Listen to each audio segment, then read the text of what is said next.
Hi, எல்லாருக்கும் வணக்கம். நம்ம ப்ரொஃபசர் அகாடமியில யூஜி டிஆர்பி ஆஸ்பிரன்ஸ்க்காக இந்த மாதிரி மல்டிபிள் கோர்சஸ்ல அட்மிஷன்ஸ் ஓப்பனா இருக்கு. ஸோ இன்ட்ரெஸ்டட் வந்து இந்த கியூஆர் கோடை ஸ்கேன் பண்ணியும் நீங்க கோர்ஸ் டீடைல்ஸ் தெரிஞ்சுக்கலாம்.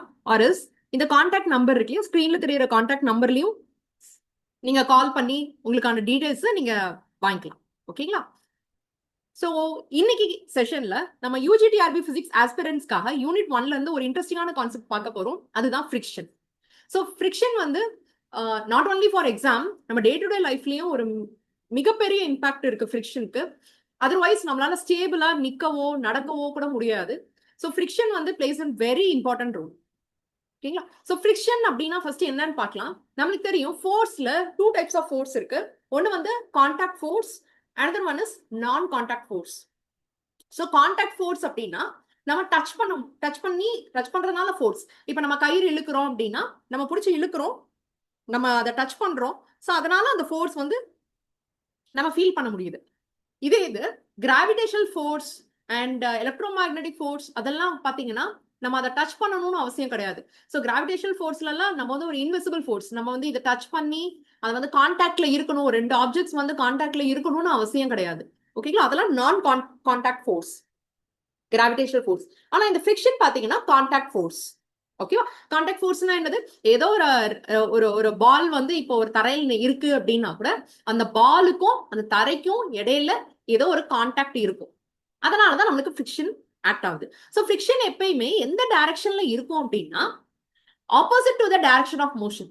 இப்போ ஒரு பால் வந்து நம்மளுக்கு இந்த மாதிரி தரையில இந்த டைரக்ஷன்ல மூவ் ஆயிட்டு இருக்கு அப்படின்னா ஃப்ரிக்ஷன் எந்த டைரக்ஷன்ல இருக்கும்? ஃப்ரிக்ஷன் வந்து it tries to stop the ball, அந்த பால ஸ்டாப் பண்ண ட்ரை பண்ணும். அப்ப friction acts in the opposite direction. ஓகேங்களா? சோ இது important point. So friction is a contact ஃபோர்ஸ்ங்கிறது ஒரு important point and it acts to the direction opposite to the direction of மோஷன்ங்கிறது another இம்பார்ட்டன்ட் பாயிண்ட். ஓகேங்களா? So friction வந்து எதனால நடக்குது அப்படிங்கறத நம்ம இப்ப பார்ப்போம். ஃபர்ஸ்ட் வந்து என்னதான் ஆப்ஜெக்ட் வந்து நம்மளுக்கு பாக்குறதுக்கு ஸ்மூத்தா தெரிஞ்சாலும், இப்போ ஒரு பால் இருக்குன்னு வச்சுக்கோங்க, பால் வந்து பாக்குறதுக்கு ஸ்மூத்தா இருக்கும். ஆனா மைக்ரோஸ்கோபிக் லெவல்ல அதுல கொஞ்சம் இர்ரெகுலாரிட்டிஸ் இருக்கும். சோ நீங்க ரொம்ப அது ஜூம் இன் பண்ணி பார்த்தோம் அப்படின்னா அதுல பாத்தீங்கன்னா கொஞ்சம் நல்ல மேடு பள்ளம் அந்த மாதிரி இருக்கும். அதே மாதிரி இப்ப நீங்க என்னதான் பெர்ஃபெக்ட்டா ஒரு ரொம்ப ஸ்மூத்தான டைல்ஸ்ல அந்த பால ரோல் பண்ணி விட்டாலும் சரி, அந்த டைல்ஸ் ஜூம் பண்ணி பார்த்தாலுமே மைக்ரோஸ்கோபிக் இர்ரெகுலாரிட்டிஸ் இருக்கும். கொஞ்சம் மேடு பள்ளம் அந்த மாதிரி இருக்கும். எப்போ நல்லா மைக்ரோஸ்கோபிக் லெவல்ல நல்லா ஜூம் பண்ணி பாத்தீங்கன்னா நம்மளுக்கு தெரியும். ஐ மீன் ஜூம் பண்றதுக்கு நம்ம இன்னும் கொஞ்சம் உள்ள டெக்னிக்கலா நிறைய டெக்னிக்கல் அட்வான்ஸ்மெண்ட்ஸோட நம்ம ஜூம் பண்ணி பார்த்தோம்னா தெரியும்.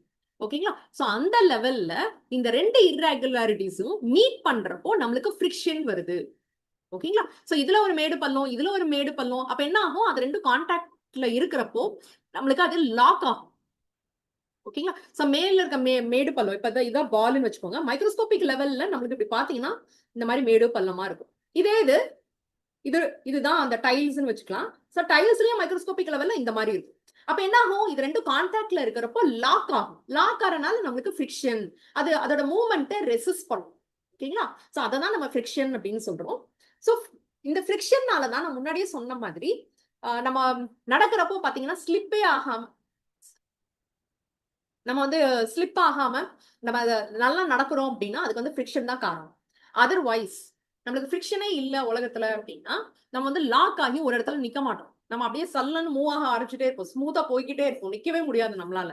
ஓகேங்களா? அதே மாதிரி ரைட்டிங் ஆன் பேப்பர், ஸோ நம்மளால வந்து நல்லா ஃப்ரீ ஃப்ளோல நம்மளால எழுத முடியுது அப்படிங்கிறனால நம்மளுக்கு ஃப்ரிக்ஷன் தான் காரணம். இந்த மாதிரி நிறைய ப்ராக்டிக்கல் அட்வான்டேஜஸ் வந்து possible only because of friction.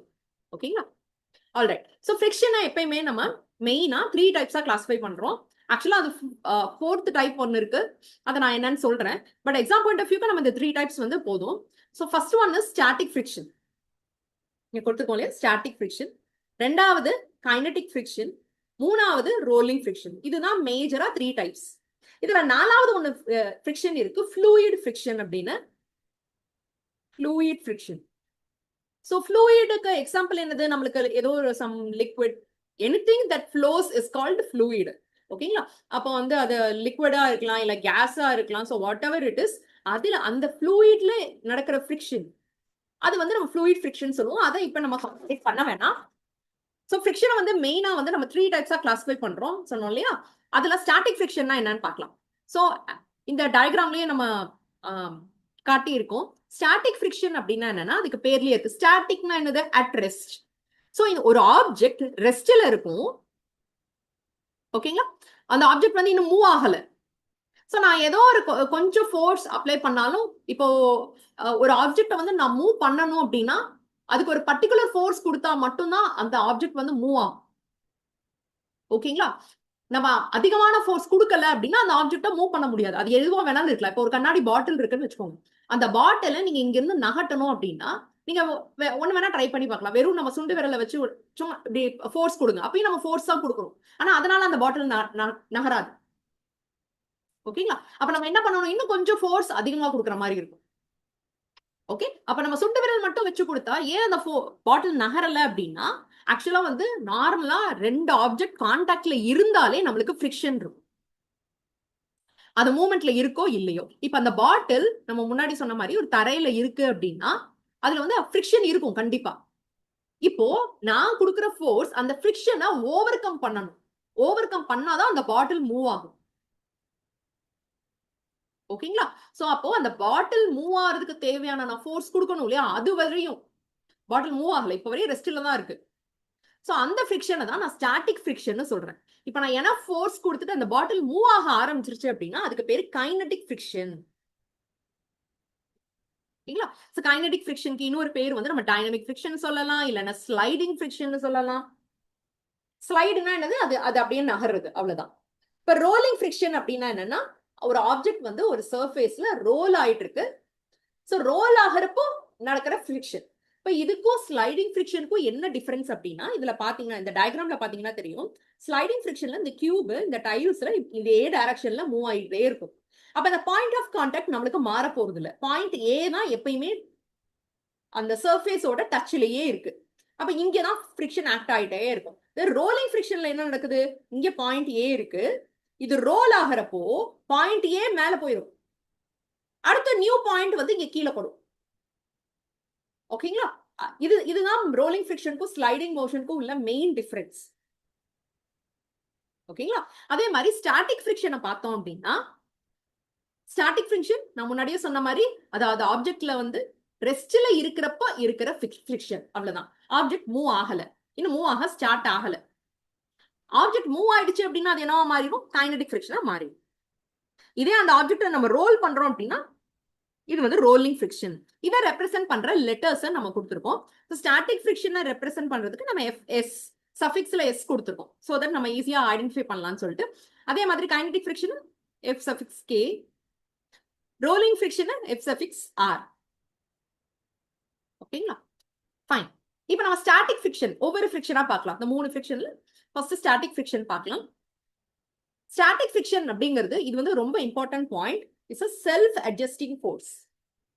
So self adjusting force அப்படின்னா என்னன்னா, ஸ்டாட்டிக் ஃப்ரிக்ஷன் ரெஸ்ட்ல இருக்கிற ஆப்ஜெக்ட்ஸ்ல தான் ஆக்ட் ஆகும் நம்ம சொல்லியிருப்போம்.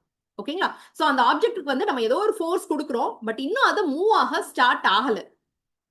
அது என்ன பண்ணிக்கும் அப்படின்னா, நம்ம கொடுக்குற ஃபோர்ஸ் வந்து அதுவே அட்ஜஸ்ட் ஆயிக்கும். Self adjusting. ஓகே, சோ அது என்ன பண்ணும் அப்படின்னா, it increases gradually with the applied force.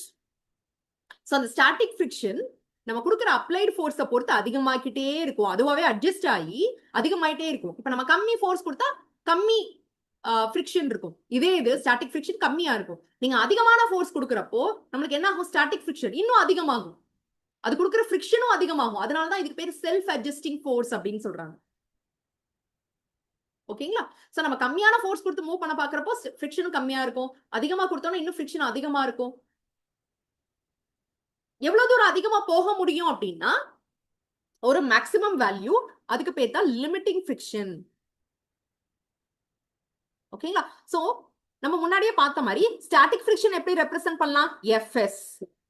So Fs எப்படி ரெப்ரசென்ட் பண்ணுவோம் அப்படின்னா mu S into n. So mu S அப்படின்னா கோஎஃபிஷியன்ட் ஆஃப் ஸ்டாட்டிக் ஃப்ரிக்ஷன். ஓகேங்களா? இந்த என்னங்கிறது normal force. Normal force. Normal force எப்பயுமே எப்படி இருக்கும்? ஒரு ஆப்ஜெக்ட்டுக்கு பெர்பெண்டிகுலரா தான் இருக்கும். சோ இந்த புக் இருக்குன்னு பாத்தீங்கன்னா இந்த புக்குக்கு பெர்பெண்டிகுலர், அதுக்கு நார்மல் ஃபோர்ஸ் ஆக்ட் ஆகுது. ஓகேங்களா? ஃபைன். சோ நம்மளோட லிமிட்டிங் ஃபிரிக்ஷன் எதை சொல்றோம் அப்படின்னா, நம்ம முன்னாடியே சொல்லியாச்சு, ஸ்டாட்டிக் ஃபிரிக்ஷன் ஒரு செல்ஃப் அட்ஜஸ்டிங் ஃபோர்ஸ். சோ நான் ஃபர்ஸ்ட் வந்து ஒரு ஆப்ஜெக்ட் ரெஸ்ட்ல இருக்கு, அதுக்கு கொஞ்சோண்டு ஃபோர்ஸ் கொடுத்து அதை மூவ் பண்ண பாக்குறேன். அப்ப என்ன இருக்கும்? அதோட ஃபிரிக்ஷன், அதோட ரியாக்ஷன், அதோட ஃபிரிக்ஷன் எப்படி இருக்கும்? கம்மியா இருக்கும். சோ அப்ப ஃபர்ஸ்ட் ஜீரோல இருக்கும். இதே இது நான் இன்னும் கொஞ்சம் ஃபோர்ஸ் கொடுத்து அதை தள்ளணும், எப்படியாவது நான் தள்ளணும். அப்ப இன்னும் கொஞ்சம் ஃபோர்ஸ் அதிகமா கொடுக்குறேன், இன்னும் ஃபிரிக்ஷன் அதிகமாகுது. இன்னும் கொஞ்சம் ஃபோர்ஸ் அதிகமா கொடுக்குறேன், இன்னும் ஃபிரிக்ஷன் அதிகமாகுது. ஒரு ஃபைனல் ஸ்டேஜ் வந்துடும். இதுக்கு மேல நான் ஃபோர்ஸ் கொடுத்தேன்னா அந்த ஆப்ஜெக்ட் மூவ் ஆக ஆரம்பிச்சிடும். ஓகே, அப்ப maximum friction provided by the body, அதுதான் என்னது அப்படின்னா லிமிட்டிங் ஃபிரிக்ஷன். சோ அப்ப ஸ்டாட்டிக் ஃபிரிக்ஷன் எந்தெந்த வேல்யூக்கு நடுவுல இருக்கும் அப்படின்னா இதுதான் மேக்ஸிமம் வேல்யூ வந்து எப்படி இருக்கும்? Maximum value μs into n, minimum value 0. இதுக்குள்ள அது செல்ஃப் அட்ஜஸ்ட் ஆயிக்கும். ஓகேங்களா? So static friction is self adjusting ஃபோர்ஸ்ங்கிறது இம்பார்ட்டன்ட் பாயிண்ட். ஓகே, இப்போ நம்ம கண்டிஷன் ஃபார் மோஷன் பார்க்கலாம். அப்ப மோஷன் எப்ப ஆரம்பிக்கும், எப்ப அந்த ஆப்ஜெக்ட் மூவ் ஆக ஆரம்பிக்கும் அப்படின்னா only when the applied force exceeds limiting friction. Limiting ஃபிரிக்ஷனை எக்ஸீட் ஆச்சு அப்படின்னா மட்டும்தான் நம்மளோட அப்ளைட் ஃபோர்ஸ், கொடுக்கக்கூடிய ஃபோர்ஸ் அந்த லிமிட்டிங் ஃபிரிக்ஷன். லிமிட்டிங் ஃபிரிக்ஷன் என்னன்னு பார்த்தோம்? Some maximum friction. ஓகேங்களா? அந்த லிமிட்டிங் ஃபிரிக்ஷனை எக்ஸீட் ஆயிருச்சு அப்படின்னா பாடி வந்து மூவ் ஆக ஆரம்பிச்சிடும். அப்ப கண்டிஷன் நம்ம எப்படி எழுதலாம்? F should be greater than μs n. நம்ம கொடுக்கிற force should be greater than limiting friction. இதே இது when F less than or equal to μs n னா no motion occurs. ஓகேங்களா? சோ அப்போ ஸ்டாட்டிக் ஃபிரிக்ஷனோட ரேஞ்ச் நம்ம பார்த்தோம். 0ல இருந்து நம்மளுக்கு மேக்ஸிமம் வேல்யூ எவ்வளவு போகுது? μs into n. அந்த மேக்ஸிமம் வேல்யூ பேரு தான் லிமிட்டிங் ஃபிரிக்ஷன். அதை தாண்டிச்சுன்னா அந்த ஆப்ஜெக்ட் வந்து மூவ் ஆக ஆரம்பிச்சிடும். அப்ப ஃபிரிக்ஷன் பேரு மாறிடும். So it will be static friction கிடையாது, அதுக்கு என்ன மாறிடும்? கைனடிக் ஃபிரிக்ஷனா மாறிடும். ஓகேங்களா? சோ இப்போ நம்ம kinetic friction or sliding friction பார்க்கலாம். சோ இந்த டயக்ராம்லயே இருக்கு ஸ்லைடிங் ஃபிரிக்ஷன் அப்படின்னா என்னன்னு. சோ ஒரு பிளாக் கயிறு போட்டு இழுக்கிறாங்கன்னு வச்சுக்கோங்க. சோ இழுக்கிறப்போ ஃபோர்ஸ் எந்த டைரக்ஷன்ல இருக்கு? இந்த கிரீன் கலர் ஆரோ மார்க் கொடுத்துருக்கோம். சோ ஃபோர்ஸ் இந்த டைரக்ஷன்ல இருக்கு. அதுக்கு ஆப்போசிட் டைரக்ஷன்ல தான் என்னவா இருக்கும்? நம்மளுக்கு ஃபிரிக்ஷன் இருக்கும். ஓகேங்களா? சோ ஃபோர்ஸ்க்கு ஆப்போசிட் டைரக்ஷன்ல தான் எப்பவுமே ஃபிரிக்ஷன் ஆக்ட் ஆகும். இப்போ அந்த கைனடிக் ஃபிரிக்ஷனை ரெப்ரசன்ட் பண்ற ஈக்குவேஷன் என்ன இருக்கு? So Fk is equal to μk into n. n வந்து as usual நார்மல் ஃபோர்ஸ். μkங்கிறது என்னது? Coefficient of kinetic friction. ஓகேங்களா? சோ இன்னொரு இம்பார்ட்டன்ட் ரிலேஷன் என்ன அப்படின்னா, நம்ம இப்ப ரெண்டு பார்த்திருக்கோம். Coefficient of kinetic friction, then coefficient of static friction, μs ன்னு ஒன்னு பார்த்தோம். எப்பயுமே ஞாபகம் வச்சுக்கோங்க, ஸ்டாட்டிக் ஃபிரிக்ஷன் தான் இருக்கிறதுலே highest. So μs is always greater than μk. ஓகேங்களா? ஏன்னா எப்பயுமே ரெஸ்ட்ல இருக்கிற ஆப்ஜெக்ட மூவ் பண்றது ரொம்ப ரொம்ப கஷ்டம். ஆல்ரெடி மூவிங்ல இருக்கிற ஆப்ஜெக்ட நம்ம இன்னும் கொஞ்சம் ஸ்பீட் அப் பண்றதோ ஸ்லோ டவுன் பண்றதோ ஈஸி. ஆனா ரெஸ்ட்ல இருக்கிற ஆப்ஜெக்ட இனிஷியலா ஸ்டார்ட் பண்றது ரொம்ப ரொம்ப கஷ்டம். இப்ப நம்மளே எடுத்துக்கோங்க, ஒரு வேலை ஸ்டார்ட் ஆகி போயிட்டு இருக்கு அப்படின்னா அதை ஸ்லோ டவுன் பண்றது இல்லைன்னா ஃபாஸ்டா கொண்டு போறது ஈஸி. ஆனா நம்ம அந்த வேலையை ஸ்டார்ட் பண்றது ரொம்ப ரொம்ப கஷ்டம். அதே மாதிரிதான் எப்பயுமே coefficient of kinetic friction static ஃபிரிக்ஷனை விட கம்மியா தான் இருக்கும். So μs is greater than μk. இது ரொம்ப ரொம்ப இம்பார்ட்டன்ட். ஓகேங்களா? தென் ரோலிங் ஃபிரிக்ஷன் என்னன்னா பார்க்கலாம். ரோலிங் ஃபிரிக்ஷன்னா நம்ம அதுக்கு முன்னாடி ஒரு எக்ஸாம்பிள்லயே பார்த்தோம். It occurs when a body rolls over a surface. ஒரு சர்ஃபேஸ்ல ஒரு பாடி வந்து ரோல் ஆயிட்டு இருக்கு, இதுல வர ஃபிரிக்ஷன் தான் ரோலிங் ஃபிரிக்ஷன். இது எப்பயுமே கைனடிக் ஃபிரிக்ஷனை விடவே இன்னும் கம்மியா இருக்கும். சோ இந்த ரிலேஷன் பாருங்க, இந்த பாக்ஸ்ல கொடுத்துருக்கோம். μs is greater than μk is greater than μr. So இருக்கிறதுலே கம்மி கோஎஃபிஷியன்ட் எதுக்கு? ரோலிங் ஃபிரிக்ஷன், ரோலிங் கோஎஃபிஷியன்ட்க்கு. அதிகமானது ஸ்டாட்டிக். ஓகேங்களா? ஃபைன். சோ ரோலிங் ஃபிரிக்ஷன் எதனால நடக்குது அப்படின்னா, it happens due to the deformation of rolling object and surface. So நம்மளோட ரோலிங் ஆப்ஜெக்ட் இருக்கு இல்லையா? சோ ஒரு ஆப்ஜெக்ட் ரோல் ஆகுதுன்னா என்ன அர்த்தம்? ஸோ ஃபர்ஸ்ட் வந்து இந்த பாயிண்ட் வந்து அதுக்கு கான்டாக்ட்ல இருக்கும் ஏ. இந்த ஆப்ஜெக்ட் வந்து அது சர்ஃபேஸ்ல டச் ஆகுது. ஸோ டச் ஆகிறப்ப இதுல கொஞ்சம் டிஃபார்மேஷன், இது கொஞ்சம் அமுங்கும். இது அமுங்குறனால இந்த சைடு இருக்கிற பால் வந்து எப்படி ஆகும், ரோல் ஆகி இந்த சைடு வரும். ஸோ அப்ப பாயிண்ட் ஏ எங்க போகும், பாயிண்ட் ஏ இங்க போகும். இப்ப பாயிண்ட் பி வருது, பாயிண்ட் பியும் என்ன ஆகும், கொஞ்சம் டிஃபார்ம் ஆகும். அப்ப அந்த ஆப்ஜெக்டும் சர்ஃபேஸும் டிஃபார்ம் ஆகிறனால வர ஃப்ரிக்ஷன் தான் ரோலிங் ஃப்ரிக்ஷன். ஓகேங்களா? சோ இன்னொரு இம்பார்ட்டன்ட் ரிலேஷன் பாத்தீங்கன்னா, இந்த 3 ஃப்ரிக்ஷனுக்குமே நம்மளுக்கு வந்து ஃபார்முலா வந்து ஒரே பேட்டர்ன்ல தான் வரும். கோஎஃபிஷியன்ட் வரும், அது இன்டு நார்மல் ரியாக்ஷன் ஃபோர்ஸ் வரும். ஓகேங்களா? இது ரெண்டுமே வரும் கம்பல்சரி. சோ அந்த ஃபார்முலா இம்பார்ட்டன்ட், நம்ம நோட் பண்ணி வச்சுக்கணும். நெக்ஸ்ட், இப்போ வந்து நம்ம அப்ளைட் ஃபோர்ஸுக்கும் ஃப்ரிக்ஷனுக்கும் கிராஃப் பிளாட் பண்ணா எப்படி வரும்னு சொல்லி பார்க்கலாம். சோ இங்க பாருங்க, அப்ளைட் ஃபோர்ஸ் நான் எக்ஸ் ஆக்சிஸ்ல கொடுத்துருக்கேன், ஃப்ரிக்ஷன் வந்து ஒய் ஆக்சிஸ்ல இருக்கு. நான் இப்போ ஃபோர்ஸ் கொடுத்துட்டு இருக்கேன், ஃபர்ஸ்ட் ஜீரோல இருக்கு. நம்ம முன்னாடியே சொன்ன மாதிரி நான் ஃபோர்ஸ் கொடுத்துக்கிட்டே இருக்கோம். கொடுத்துட்டு இருக்கப்ப ஃப்ரிக்ஷன் என்ன ஆயிட்டு இருக்கு, இன்க்ரீஸ் ஆயிட்டே இருக்கு. நான் ஃபோர்ஸ் கொடுக்க அதுக்கு ஏத்த மாதிரி ஃப்ரிக்ஷனும் இன்க்ரீஸ் ஆயிட்டு இருக்கு. அப்படின்னா இது என்ன ஃப்ரிக்ஷன், இதுக்கு பேரு ஸ்டாட்டிக் ஃப்ரிக்ஷன். இந்த ஏரியா தான் நம்மளுக்கு என்னது, ஸ்டாட்டிக் ஃப்ரிக்ஷன். ஸ்டாட்டிக் ஃப்ரிக்ஷன், ஏன்னா static friction is self adjusting நம்ம சொன்னோம். சோ ஃபோர்ஸுக்கு ஏத்த மாதிரி அதுவும் அட்ஜஸ்ட் பண்ணி போகுது. எது வரையும் போக முடியும், ஒரு மேக்ஸிமம் வேல்யூ. அந்த maximum value called as limiting friction நம்ம சொன்னோமா.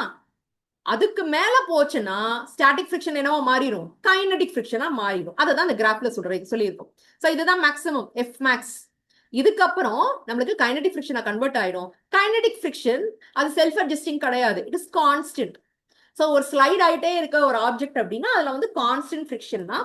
சோ அதனால கைனடிக் ஃப்ரிக்ஷன் இஸ் கான்ஸ்டன்ட்னால அந்த கிராஃப் வந்து எப்படி இருக்கு, சோ ஒரே லைன், ஒரு ஹரிசாண்டல் லைன் நம்ம அப்படியே போட்டுருக்கோம்.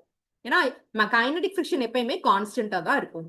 சோ அந்த கிராஃப் ரொம்ப ரொம்ப இம்பார்ட்டன்ட். ஓகேங்களா?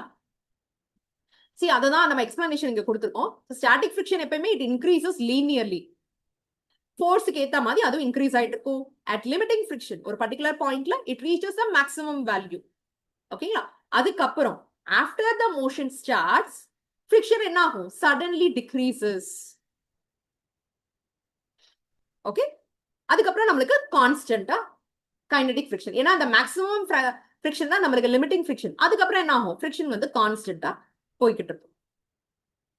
ஓகேங்களா? சோ இதுதான் வந்து இம்பார்ட்டன்ட் கான்செப்ட். சோ நம்ம ஸ்டாட்டிக் ஃப்ரிக்ஷன் எப்போ வந்து கைனடிக் ஃப்ரிக்ஷனா கன்வெர்ட் ஆகுதுன்னு சொல்லி இந்த கிராஃப்ல வந்து நம்ம ரெப்ரசென்ட் பண்ணிருக்கோம். ஓகேங்களா? சோ அப்ப இந்த கேஸ்ல பாத்தீங்கன்னா நம்மளுக்கு क्वेश्चन இப்படி கூட கேட்கலாம். சோ ஸ்லோப் என்னவா இருக்கும் கைனடிக் ஃப்ரிக்ஷன்ல அப்படின்னு. கைனடிக் ஃப்ரிக்ஷன்ல ஸ்லோப் எடுக்க முடியாது நம்மளுக்கு. ஓகேங்களா? So slope is nothing but change in y axis by change in x axis. இங்க y axisல சேஞ்ச் இருக்குங்களா, y axisல சேஞ்சே இல்ல. So slope will be 0. ஓகேங்களா? கைனடிக் ஃப்ரிக்ஷன் கான்செப்ட்ல. வேற ஸ்டாட்டிக் ஃப்ரிக்ஷன்ல நம்மளுக்கு ஸ்லோப் இருக்கு. சோ இந்த மாதிரி நம்ம क्वेश्चन கேட்டாலும் நம்மளுக்கு ஆன்சர் பண்ண தெரியும். ஓகேங்களா? தென் லாஸ் ஆஃப் ஃப்ரிக்ஷன், இது வந்து இம்பார்ட்டன்ட். சோ இத வந்து நம்மளுக்கு அசர்ஷன் ரீசனிங்ல கேட்கலாம், ஸ்டேட்மெண்ட் டைப்ல கேட்கலாம். இந்த மாதிரி இந்த லாஸ் ஃபுல்லா. ஓகேங்களா? சோ லாஸ் என்னன்னு நம்ம பார்த்துக்கலாம். Friction is always proportional to normal reaction. அது என்ன டைப் ஆஃப் ஃப்ரிக்ஷனா இருந்தாலும் சரி, ரோலிங்கா இருந்தாலும் சரி, ஸ்லைடிங்கா இருந்தாலும் சரி, whatever it is, friction is proportional to normal reaction. அதனாலதான் F is proportional to n எழுதிப்போம். இந்த ப்ரொபோர்ஷனாலிட்டியை ரிமூவ் பண்றப்ப நம்ம கான்ஸ்டன்ட் யூஸ் பண்ணுவோம் இல்லையா, அந்த கான்ஸ்டன்ட் தான் நம்ம மியூன்னு போடுவோம். அப்ப அது ரோலிங் ஃப்ரிக்ஷனா இருக்கலாம், கைனடிக் ஃப்ரிக்ஷனா, சோ என்ன கான்செப்ட் நம்ம யூஸ் பண்றோமோ அதுக்கு ஏத்த மாதிரி கோஎஃபிஷியன்ட் போடுவோம். So anyhow friction is proportional to normal reaction. இது ஒரு லா. ரெண்டாவது லா பாருங்க, friction is independent of the area of contact. So area of contact அப்படின்னா என்ன, இப்போ ஒரு செங்கல் இருக்குன்னு வச்சுக்கோங்க. செங்கலை இந்த மாதிரி டைரக்ஷன்ல வைக்கிறேன். இப்ப நான் ஃப்ரிக்ஷன் எவ்வளவு இருக்குன்னு நம்ம மெஷர் பண்றோம்னு வச்சுக்கோங்க. இதே மாதிரி இந்த செங்கலை இப்படி வச்சிருக்கீங்க. சோ இதுல பாத்தீங்கன்னா ஏரியா ஆஃப் கான்டாக்ட் எப்படி இருக்கு, அதிகமா இருக்கு. இதுல பாத்தீங்கன்னா ஏரியா கம்மியா இருக்கு. சோ ஃப்ரிக்ஷன் அப்ப அதுக்கேத்த மாதிரி மாறுமா, மாறாதான். அதுதான் இந்த ஸ்டேட்மெண்ட்ல சொல்லியிருக்காங்க. Friction is independent of the area of contact. Area of கான்டாக்ட பொறுத்து இருக்காது. வேற எதை பொறுத்து இருக்கும், it depends on the nature of surface in contact. So என்ன மாதிரி சர்ஃபேஸ், அது வந்து ஸ்மூத்தா, நேச்சர் ஆஃப் சர்ஃபேஸ்னா எப்படி இருக்கும், ஸ்மூத் சர்ஃபேஸா, இல்ல irregular சர்ஃபேஸா? சோ இத பொறுத்து தான் இருக்கும் ஃப்ரிக்ஷன். ஓகேங்களா? இது important point. Then kinetic friction is less than limiting friction. இது நம்மளுக்கு தெரியும். ஏன்னா ஸ்டாட்டிக் ஃப்ரிக்ஷனோட மேக்ஸிமம் வேல்யூ தான் நம்மளுக்கு லிமிட்டிங் ஃப்ரிக்ஷன் தெரியும். அப்ப kinetic friction always less than limiting ஃப்ரிக்ஷனும் நம்மளுக்கு தெரியும். இப்ப நம்ம பார்த்தது தான். ஓகேங்களா? ஃபைன். இப்ப நம்ம ஆங்கிள் ஆஃப் ஃப்ரிக்ஷன் கான்செப்ட் பார்க்கலாம். ஃபர்ஸ்ட் ஆங்கிள் ஆஃப் ஃப்ரிக்ஷன் அப்படின்னா என்னன்னா, இந்த டயக்ராம் பார்த்தா தெரியும். சோ இங்க பாத்தீங்கன்னா நம்மளுக்கு நார்மல் ஃபோர்ஸ் எப்பயுமே அந்த சர்ஃபேஸ்க்கு பெர்பெண்டிகுலரா இருக்கும்னு சொல்லிட்டோம். இங்க ஒரு பிளாக் இருக்கு. இந்த பிளாக்ல n கொடுத்துட்டு தான் நார்மல் ஃபோர்ஸ். ஓகேங்களா? இங்க ஸ்டாட்டிக் ஃப்ரிக்ஷன் ஆக்ட் ஆகுது. சோ ஸ்டாட்டிக் ஃப்ரிக்ஷன்ல ஃப்ரிக்ஷன் எப்படி இருக்கு? ஃபோர்ஸ் வந்து பாத்தீங்கன்னா நமக்கு இந்த டைரக்ஷன்ல இருக்கு. ஒரு பிளாக்கை யாரோ வந்து இப்படி தள்ளுறாங்க. இந்த டைரக்ஷன்ல மூவ் பண்ண ட்ரை பண்றாங்க. அப்போ நம்மளுக்கு ஃப்ரிக்ஷன் வந்து எந்த டைரக்ஷன்ல ஆக்ட் ஆகும்? இதுக்கு ஆப்போசிட் டைரக்ஷன்னால இங்க ரெட் கலர் ஆரோ மார்க் இங்க இருக்கு. ஓகே, அப்ப நார்மலுக்கும் இது நார்மல் ஒரு வெக்டர். இங்க ஃப்ரிக்ஷனுக்கும் நார்மலுக்கும் நீங்க ரிசல்டன்ட் எடுத்தீங்க அப்படின்னா ரிசல்டன்ட் வெக்டர், ஏன்னா நம்ம லா ஆஃப் வெக்டர்ஸ் படிச்சிருப்போம். சோ இங்க ஒரு வெக்டர் இருக்கு, இங்க ஒரு வெக்டர் இருக்கு அப்படின்னா ரிசல்டன்ட் வெக்டர் எப்படி இருக்கும் அப்படின்னா இந்த மாதிரி நம்மளுக்கு நம்ம வரைவோம் இல்லையா வெக்டர் டயக்ராம்ல, அதே மாதிரி இதுக்கு ரெண்டுக்கும் உள்ள ரிசல்டன்ட் நம்ம வரைஞ்சிட்டோம். அப்போ ஆங்கிள் ஆஃப் ஃப்ரிக்ஷன் அப்படின்னா என்னன்னா இந்த ரிசல்டன்ட்டுக்கும் நார்மலுக்கும் உள்ள ஆங்கிள் தீட்டான்னு கொடுத்துருக்கோமா, இதுக்கு பேரு தான் ஆங்கிள் ஆஃப் ஃப்ரிக்ஷன். ஓகேங்களா? So angle of friction is nothing but, நான் மறுபடியும் சொல்றேன், ஒரு நார்மல் ஃபோர்ஸ் ஆக்ட் ஆகுது ஒரு பிளாக்ல, அதை நான் என்னன்னு ரெப்ரசென்ட் பண்ணிருக்கேன். இதுல ஃப்ரிக்ஷன் ஃபோர்ஸ் எப்படி இருக்கு? இந்த டைரக்ஷன்ல இருக்கு. சப்போஸ் நீங்க பிளாக்கை இப்படி ஆப்போசிட் டைரக்ஷன்ல தள்ளினீங்கன்னு வச்சுக்கோங்க, ஃப்ரிக்ஷன் ஃபோர்ஸ் இந்த பக்கம் இருக்கும். அப்ப ரிசல்டன்ட் இந்த டைரக்ஷன்ல இருக்கும். எனிஹவ் நம்ம டயக்ராம் எப்படி ரெப்ரசென்ட் பண்றோமோ அதை பொறுத்து தான். ஓகேங்களா? சோ நார்மலுக்கும் நம்மளோட ஃப்ரிக்ஷனுக்கும் இடையில ரிசல்டன்ட்னு ஒண்ணு கண்டுபிடிக்கும், ஒரு வெக்டர். சோ அப்ப அந்த ரிசல்டன்ட்டுக்கும் நார்மலுக்கும் உள்ள ஆங்கிள் தான் angle of friction. So angle of friction is defined as the angle between normal reaction and the resultant of normal and limiting friction. ஓகேங்களா? சோ அப்போ இது வந்து ஆக்சுவலா mu S. So mu S is equal to tan theta. இதை வச்சு நம்ம coefficient கண்டுபிடிச்சிடலாம் ஈஸியா. ஓகேங்களா? ஃபைன். இப்ப அதே மாதிரி நம்ம angle of repose or angle of sliding அப்படின்னு என்னன்னு பார்க்கலாம். சோ இந்த டயக்ராம் பார்த்தாலே தெரியும், இது வந்து ஒரு இன்க்ளைன்டு பிளேன், இப்படி சாய்வா இருக்கு இல்லையா? சோ இதுல ஆங்கிள் எப்படி இருக்குன்னு பாத்தீங்கன்னா இந்த ஆங்கிள் ஹரிசாண்டல் சர்ஃபேஸ்க்கு எந்த அளவு சாஞ்சு இருக்கு அப்படிங்கிறது கொடுக்குற ஆங்கிள் தான் நம்ம தீட்டா. ஓகேங்களா? சோ அந்த தீட்டா 0 வரதுன்னா எப்படி இருக்கும்? அது சமமாயிரும், சமதளமா மாறிடும். இப்ப இந்த இன்க்ளைனேஷன் நம்ம தூக்கிட்டு இருக்கோம் இல்லையா, இது வந்து ஒரு பக்கம் ஸ்லோப் மாதிரி. சோ அதுதான் அந்த ஆங்கிள் தான் நம்மளுக்கு தீட்டா. அப்ப angle of repose or angle of sliding அப்படின்னா என்னன்னா it is the angle at which the body starts to slide down. ஒரு இன்க்ளைன்ட் பிளேன்ல ஒரு ஆப்ஜெக்ட வச்ச உடனே அது எப்ப ஸ்லைட் ஆக ஆரம்பிக்கும்? நல்லா சாய்வா இருந்தா மட்டும் தான் ஸ்லைட் ஆக ஆரம்பிக்கும். ஓகேங்களா? இப்ப நம்மளே பார்க்குக்கு போறவங்க கிட்ஸ் எல்லாம் ஸ்லைட்ல விளையாடுறாங்க அப்படின்னா அது எந்த அளவு நல்லா கொஞ்சம் சாஞ்சு இருக்கும் அந்த அளவு ஸ்லைடு நல்லா பிள்ளைங்க நல்லா ஈஸியா வந்து ஸ்லைட் ஆவாங்க. ஓகேவா? அப்போ அந்த ஆங்கிள் ஆஃப் ரீபோஸ் அப்படின்னா என்னன்னா இது ஒரு பர்டிகுலர் ஆங்கிள். அந்த ஆங்கிள் என்ன ஆங்கிள்?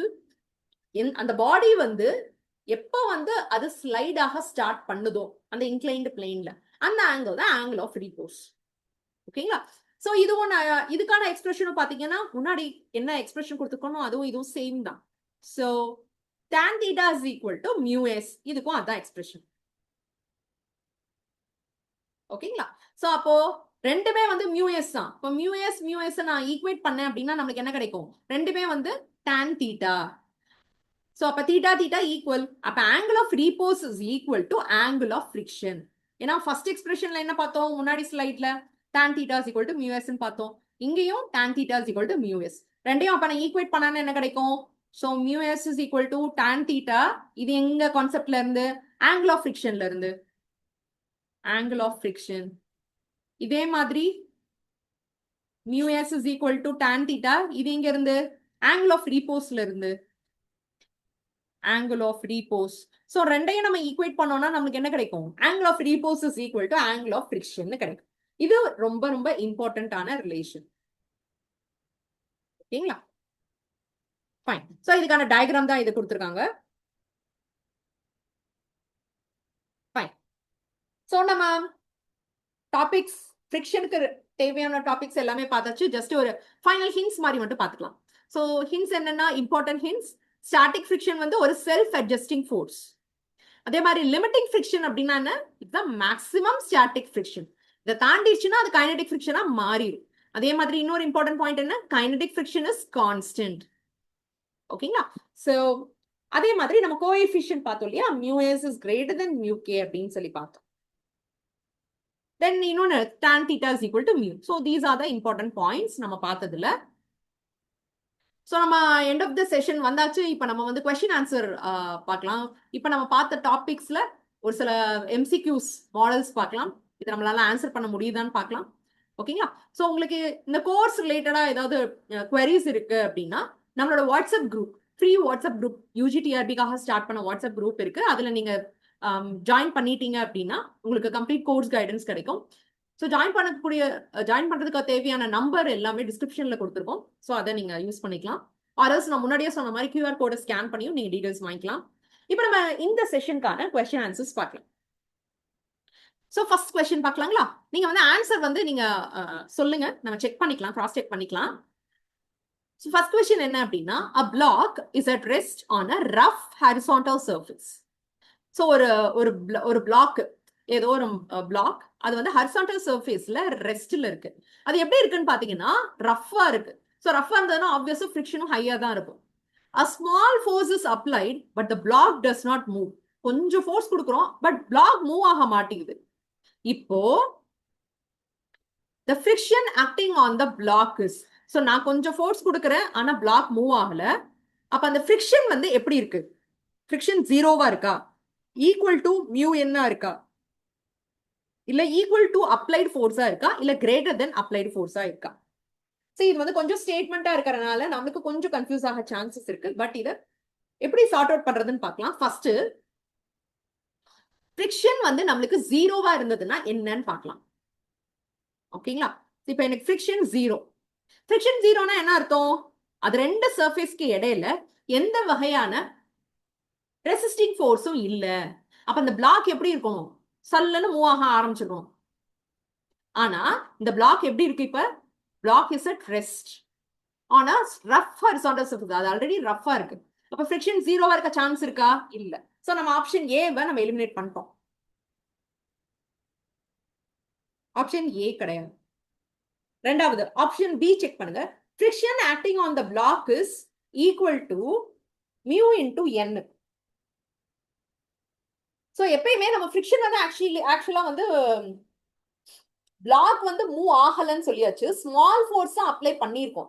இந்த கேஸ்ல நம்மளுக்கு மியூ என்னன்னு ஈக்குவலுக்கு வருமா வராதா அப்படிங்கறத நம்ம செக் பண்ணணும். சோ இதை கொஞ்சம் கேர்ஃபுல்லா கவனிச்சுக்கோங்க. நம்ம முன்னாடியே பார்த்தோம் ஸ்டாட்டிக் ஃப்ரிக்ஷன்ல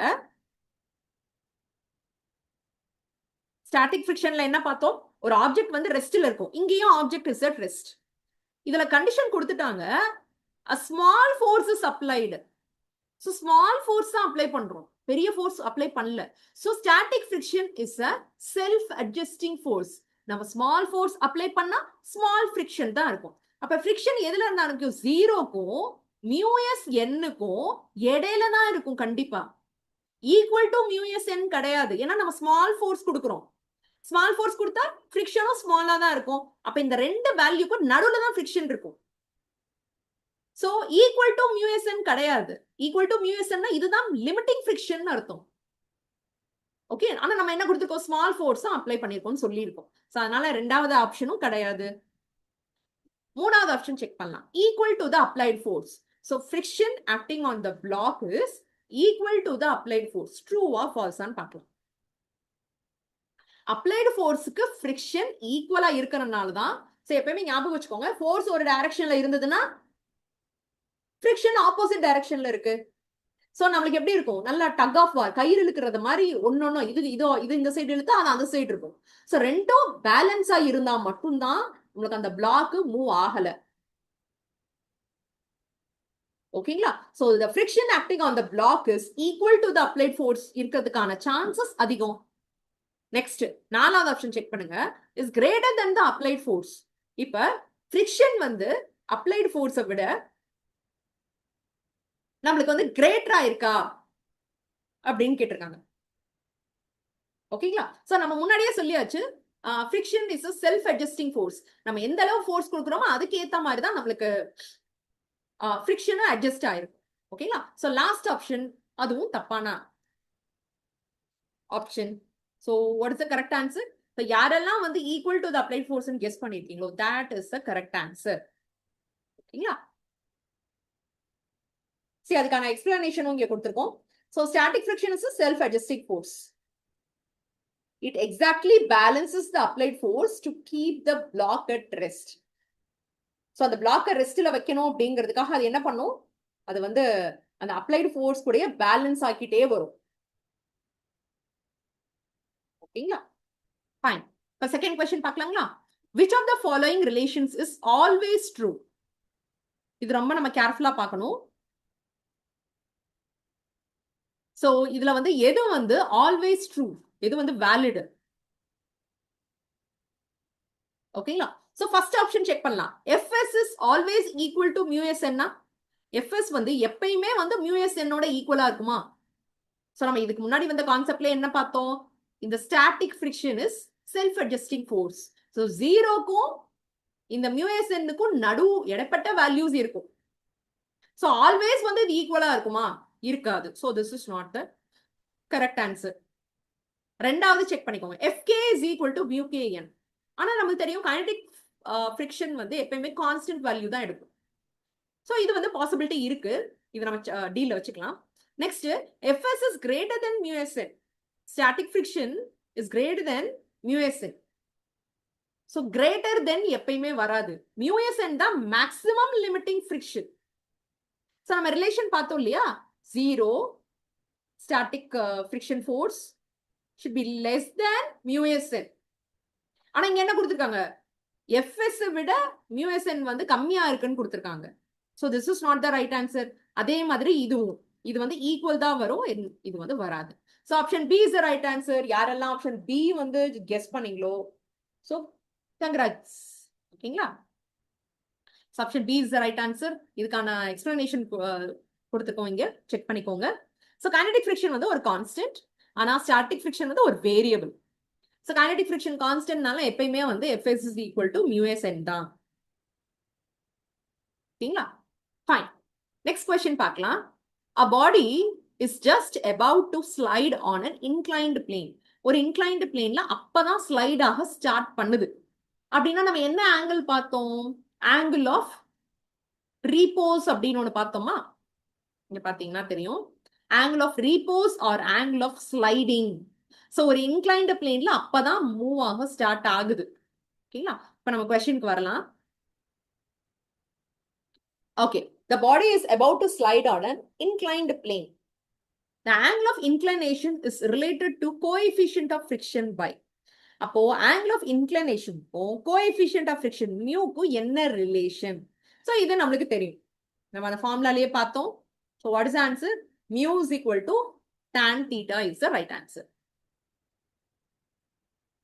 ஓகேங்களா? Fine. The next question discuss பண்ணலாம். Which of the following statements is incorrect? So நல்லா பாத்துக்கோங்க. பார்த்த உடனே நம்ம என்ன பண்ணுவோம்னா இது வந்து கரெக்ட் அப்படின்னு சொல்லிட்டு நம்ம ரேண்டமா கெஸ் பண்ணி தப்பா கொடுத்துருவோம் கரெக்டா. சோ இதுல என்ன கேட்டிருக்காங்க அப்படின்னா which of the following statements is incorrect? எது தப்பான ஸ்டேட்மென்ட்னு கொடுத்திருக்காங்க. See, static friction is self adjusting. Of course இது கரெக்ட், இது கரெக்ட். ஆனா எது இன்கரெக்ட்னு கேட்டிருக்காங்க, இது தப்பான்னு கேட்டிருக்காங்க. இது தப்பு இல்லைல்ல, தப்பான ஸ்டேட்மெண்ட் தான் நம்ம சூஸ் பண்ணணும். இது கரெக்ட்.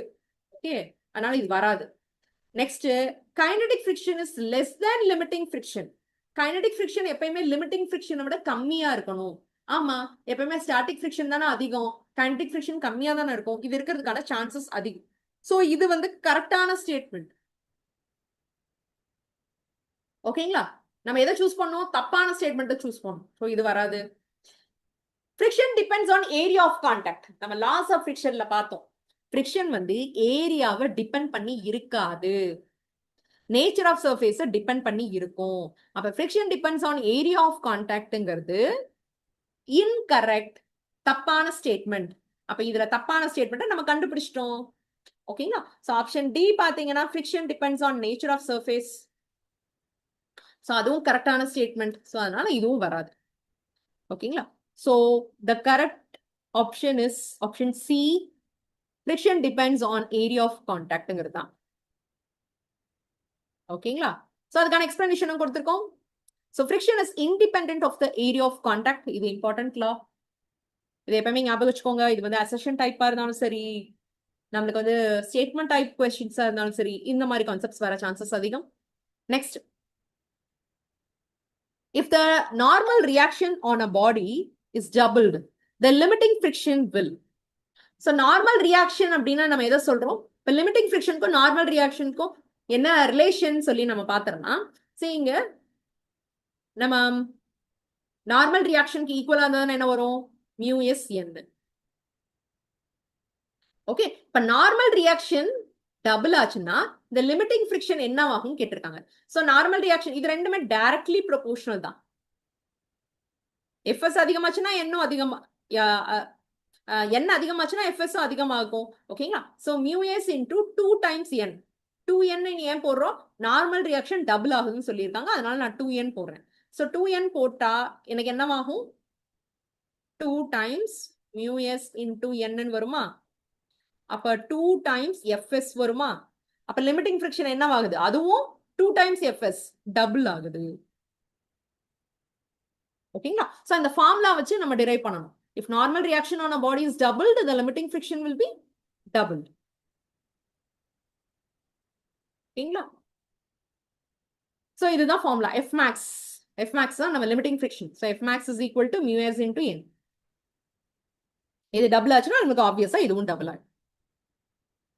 ஆல் ரைட், நாம சக்சஸ்ஃபுல்லி வந்து இந்த டாபிக் ஃபுல்லா கவர் பண்ணியாச்சு. ஸோ உங்களுக்கு இதே மாதிரி வேற டாபிக்ஸ்ல ஏதாவது கிளாஸஸ் வந்து கொடுத்தா செஷன்ஸ் கண்டக்ட் பண்ணா நல்லா இருக்கும்னு நினைச்சீங்கன்னா நீங்க கமெண்ட் செக்ஷன்ல தாராளமா சொல்லலாம். ஸோ அந்த டாபிக்ஸ் டிஸ்கஸ் பண்ண ட்ரை பண்ணலாம்.